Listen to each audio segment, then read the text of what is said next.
Hey, what's up, humans? Welcome to Watch in a Row. For today's video, I will be discussing about the little boy, 4 years old, Bobby Dunbar, who went missing August 23 of 1912.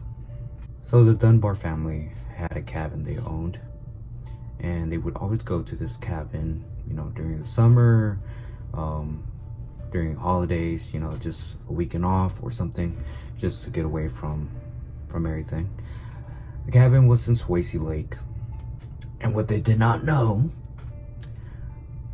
was that night was gonna be the last night they saw Bobby Dunbar. Well, saw Bobby Dunbar, and you'll see why I'm doing that. So Bobby Dunbar's family was Leslie Dunbar, his mother, Percy Dunbar, his father, and Alonzo Dunbar, his brother. And it was 11 other people. Well, it was 11 people in total that went on this trip. But then Percy Dunbar, Bobby's father, had to go to work the next day. So Bobby, being upset, he grabbed his straw hat and broke the strap. So Leslie Dunbar, was frying fish, getting food ready for everyone. And Bobby Dunbar kind of got over it, and he asked his mom, "Can I go with Paul Missy to shoot some garfish?" What is garfish? What's garfish? I don't know. So Paul Missy was way older than Bobby, and they were very close. Paul actually had a nickname for Bobby. His nickname for him was Heavy. They would go horseback riding, and supposedly little Bobby Dunbar was heavy. So so funny. So Paul, Bobby, and a couple other boys went to the lake to go shoot some garfish. And then when they came back, see, this is where things become very unclear. So Paul said that the last time he saw Bobby was when he told Bobby, "Get out of the way, Heavy, or I'll run you over." And Bobby said, "You can't do it. You ain't no bigger than me." And that's like the last conversation they had.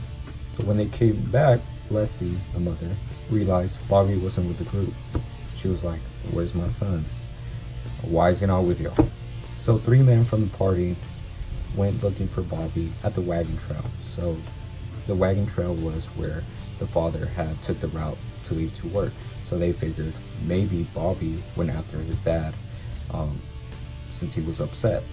So they went to that wagon trail and they ran into Percy. So that night, searchers began to look for Bobby's body. They didn't waste any time. So what they did was actually pour some dynamite into the lake so the water could, splash up, and that would give them a chance to see if maybe Bobby potentially could have drowned. And they also grabbed some hooks, where the hooks went down into the lake and then dragged basically anything and everything that was under there, but still there was no evidence. So at this point they figured, okay, maybe a bear ate him, or maybe an alligator from the lake got him. So at this point it was, okay, a wild animal got to him. So literally the next day, August 24, 1912, 500 men went to go look for him. They had a big search party. So what they ended up doing was basically grab a replica of the hat that Bobby Dunbar had that day, the straw hat, and they broke the strap just like he did, and they threw it in the lake, and they saw that this hat was floating for several hours. So they concluded, okay, well, maybe he didn't drown, because if he would have drowned, the hat would have came back up. So Leslie, the mother, became very ill. They returned back to Opelousas, Louisiana. Paul and several other men stayed behind, trying to search for Bobby for several weeks. They did, however, find some bare footprints. There's there was still no evidence of Bobby Dunbar anywhere that any type of animal got to him.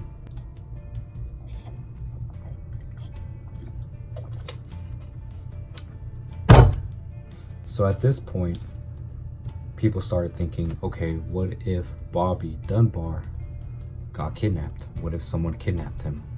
So the way the lake was, the route, it was heading towards north. So they figured, okay, if a kidnapper got to him, he probably put Bobby Dunbar in a little boat and they probably went up north.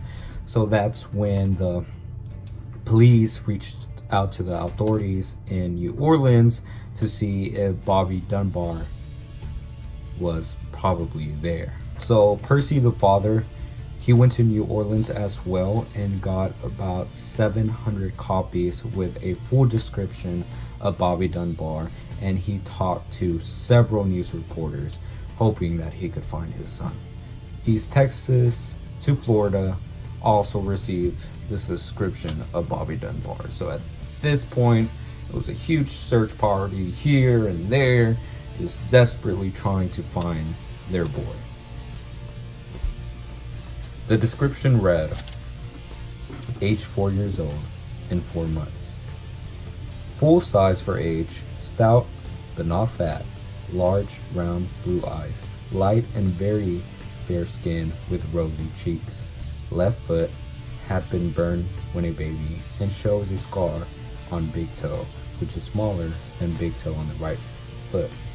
Wore blue rompers and straw hat without shoes. Why wasn't he wearing shoes? So at this point, Leslie and Percy were just very desperate. Well, I wouldn't call it desperate, just would do anything to get their son back. So they had a $1,000 reward that was basically donated to them by several people in their town. And back then, $1,000 was a lot. $1,000 is basically worth what, $22,000 today. So yeah, that's a lot of money. And the reward was basically saying like, hey, if anyone could find our son and return him back safely, no questions asked, there will be a $1,000 reward. After a year of not finding him, April 1913, they basically just took the reward down away, thinking they wouldn't ever find Bobby Dunbar again. The authorities received like a call from ladies of Hub, and it said that they saw a boy who looked very similar to Bobby Dunbar, very similar to the picture and fit the description, that he was with some guy. This guy's name was William, and that when they saw him, that the guy that he was with, William, was whooping this little boy. So because it was basically abuse, the policemen were able to detain William. So they did ask the Dunbars to send photos for further evidence to see if this boy could be Bobby Dunbar. So the Dunbars went to Mississippi to see this boy in person, but the boy did not react to the name Bobby Dunbar, and he also did not react well with the mother, Leslie. Like, he didn't really feel comfortable. So that's where things were kind of, off. Yeah, so he didn't want to interact with anybody, but it wasn't until they they started cleaning him, they showered him, and that's where Leslie said, and let me quote her, she said, "Thank God it is my boy." And then she fainted out of excitement or joy or whatever. So William Walters, the guy that they had found the boy with, he started saying, hey, that little boy is not Bobby Dunbar, that boy is mine. But then he started switching up stories, saying, hey, this boy is mine, no, this boy is actually my sister's, etc. So his stories weren't matching up either. So William claimed that the boy was his sister's, Julia Anderson, and that the boy's name was actually Bruce Anderson. So Bruce Anderson was William's brother's son, who was being taken care of by the single mother, Julia Anderson. So in February 1912, Julia came forward and said that was her son, that that William had asked her permission if he could take him to go visit his sister. And let me quote her on this too. She said, "I did not give him the child. I merely consented for him to take my son for a few days." But William's version was, she gave me the child. So Walters actually writes to the Dunbar family and begs them to give him the boy back. He's like, "That is not Bobby Dunbar. The boy is actually Bruce Anderson. He belongs to us." But yeah, that's where that went. So it was published on the newspaper saying that Julia Anderson was gonna there's gonna be some arrangement where she could come to Mississippi to identify the boy, since she was claiming that the boy was hers.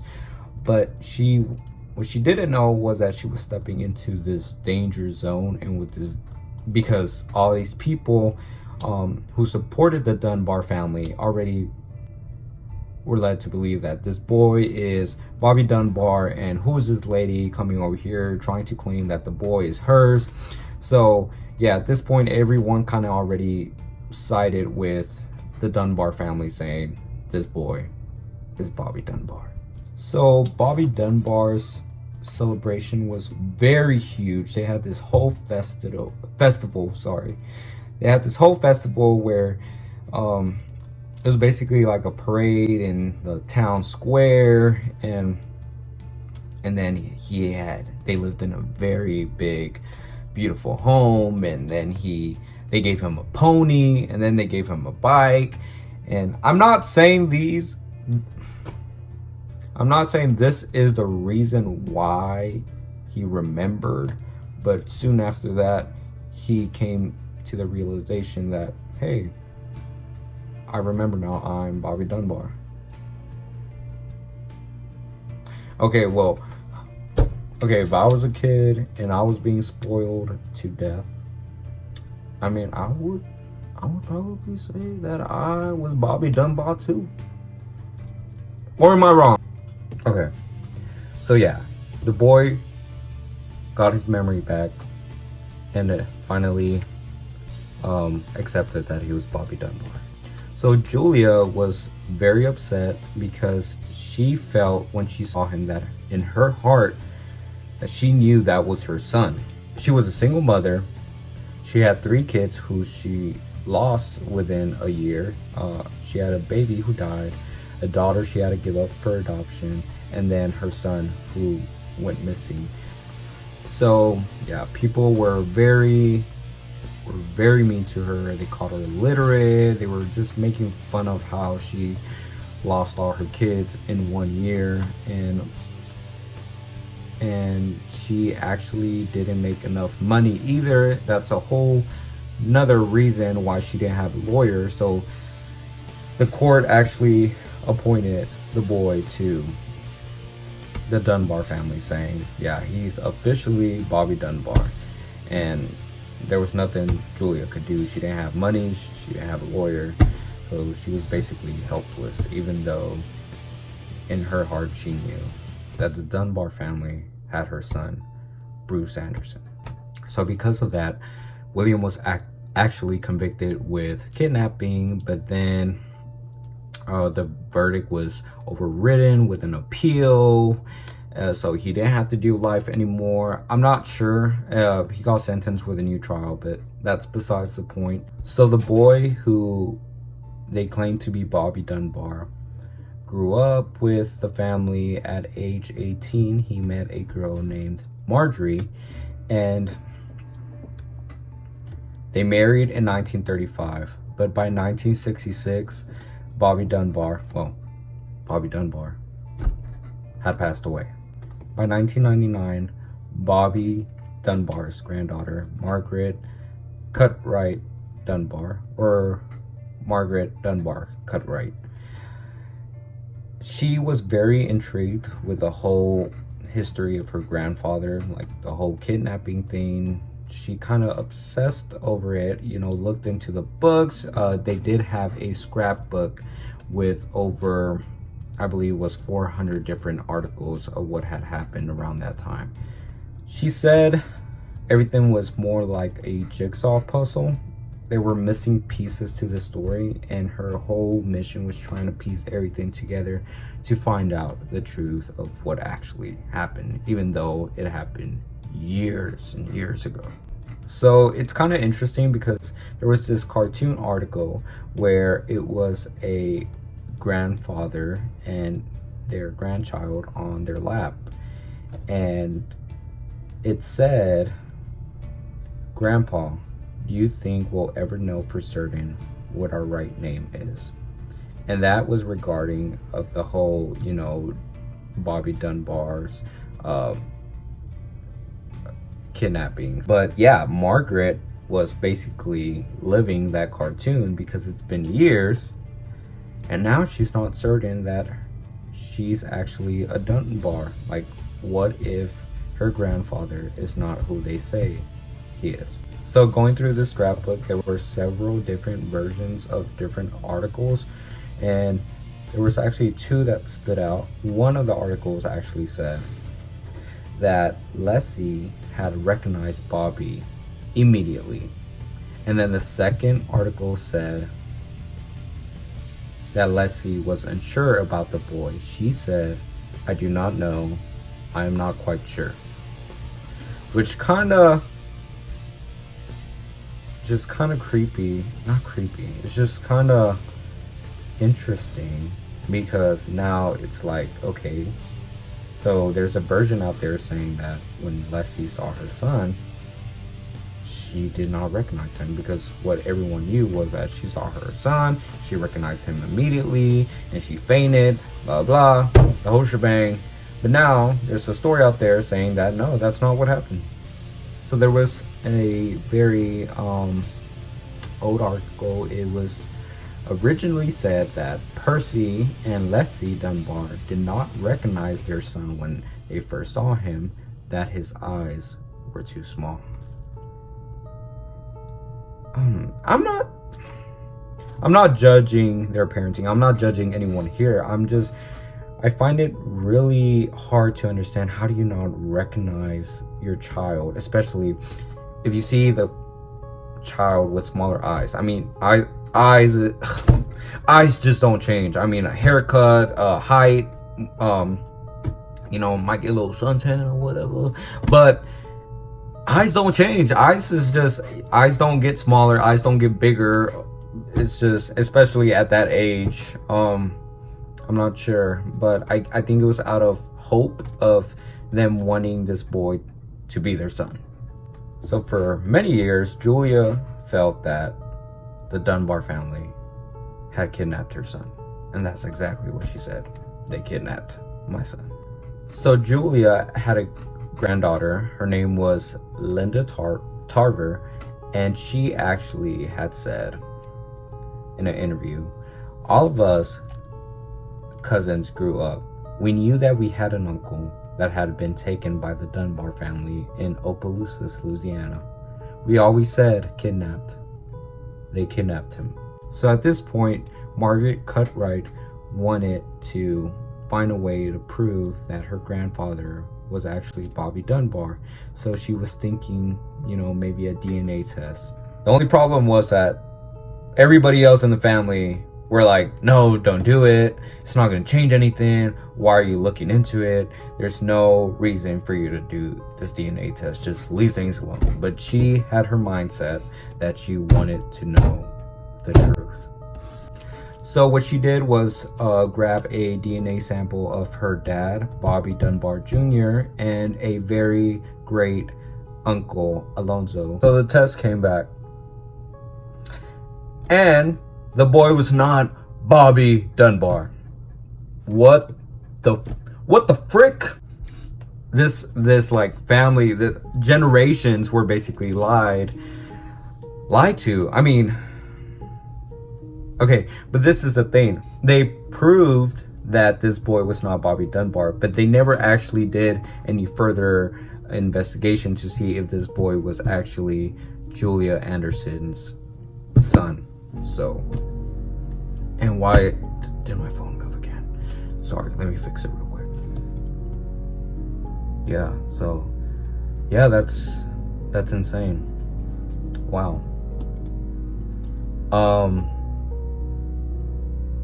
But there was an article that I guess didn't really get a lot of a spotlight on it, where the boy who claimed to be Bobby Dunbar said that when he was with his uncle, that there was another boy there, and that the boy fell off the wagon and then was buried. So the whole thing doesn't make sense. I mean, who was the other little boy? Was the boy Julie's son? And I can't really think what. I don't know. I mean, y'all let me know what y'all think, because it just doesn't make sense. Like, who was the other boy? Or was the other boy Bobby Dunbar? I'm not sure. It's insane. I really don't.